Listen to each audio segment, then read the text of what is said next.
У этого человека была потребность обращать в шутку все, что касалось его тучной комплекции и слабого здоровья. This man needed to make a joke of everything that concerned his unusually obese constitution and weak health. Однажды он получил приглашение поучаствовать в скачках. Once, he was invited to take part in the races. На это английский писатель Гилберт Кит Честертон заявил, что может выступить только в роли препятствия. The English writer, Gilbert Chesterton, asserted that he may be good as a barrier. Ведь лошадям будет непросто перепрыгнуть через его монументальный живот. It would be difficult for the horses to have to jump over his monumental belly. Я совершил не менее 53 убийств. I committed no less than 53 murders. Конечно, все это я проделал на бумаге. Of course, I've done all that on paper. И очень советую начинающим преступникам выражать свои склонности таким же образом. And I advise everybody who begins expressing her criminal inclinations to do it in the same way. Эти слова принадлежат классику детективного жанра Гилберту Киту Честертону. These words belong to Gilbert Keith Chesterton, the classical author of the detective genre. Гилберт Кит Честертон родился в Лондоне в 1874 году. Gilbert Keith Chesterton was born in 1874 in London.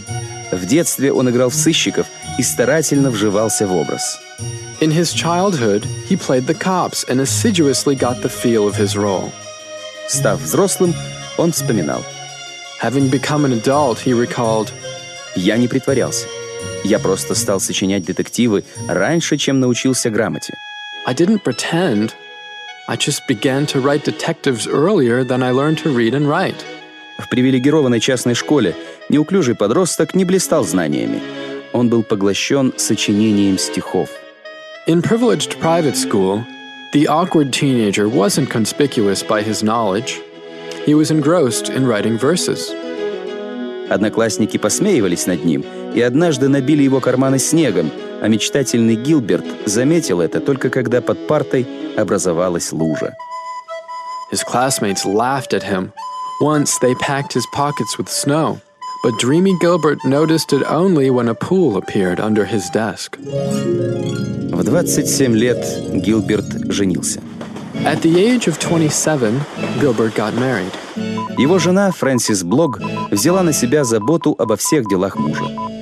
His wife, Frances Blogg, took care of all the business of her husband.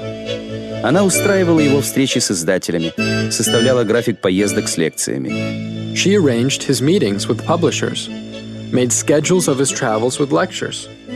Однажды Фрэнсис получила от него телеграмму: «Я в Бирмингеме. Где я должен быть?» Once, Frances got a telegram from him. I'm in Birmingham. Where am I supposed to be? Честертон любил бродить по Флит-стрит, улице газетчиков в Лондоне. Chesterton liked to wander around Fleet Street, a street of pressmen in London. Там он встречался с разными людьми, увлеченно спорил и всюду писал. В кэбе, в кофейне, а то и просто посреди улицы. There he met different people, disputed with enthusiasm, and wrote everywhere, in cabs, in cafes, or just in the street. С прототипом своего знаменитого героя, отца Брауна, писатель познакомился в реальной жизни. The writer met the prototype of Father Brown, his famous hero, in real life. Джон О'Коннор действительно был тихим, рассеянным священником. John O'Connor was really a calm and absent-minded minister. Когда Честертон в 55 лет решил принять католичество, О'Коннор стал его крестным отцом.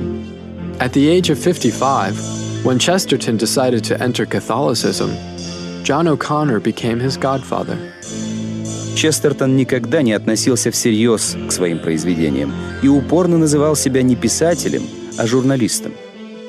Chesterton never thought seriously about his works. He persistently called himself a journalist and not a writer. Он был похож на большого ребенка и обладал способностью видеть мир словно впервые. He was a big child and was able to see the world as if for the first time. Дети его обожали. И он платил им такой же любовью. He was adored by children, and he paid them back with his love. В последние годы из-за ревматизма Честертон ходил с трудом, опираясь на две палки. In his last years, Chesterton, because of his rheumatism, moved about on 2 canes. Но это не мешало ему ездить с лекциями по Европе и Америке. But that did not prevent him from traveling, doing lectures throughout Europe and America. Он удивительно напоминал собственных героев, бросающих вызов унынию и болезням. He resembled his positive characters amazingly, challenging dejection and illness.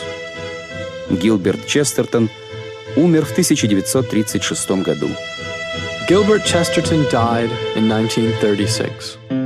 В автобиографии, вышедшей уже после его смерти, он писал: In his autobiography that was published only after his death, he wrote, «Я журналист, и я видел немало, I'm a journalist, and I saw quite a lot. но все это вместе взятое значит гораздо меньше, чем папин кукольный театр».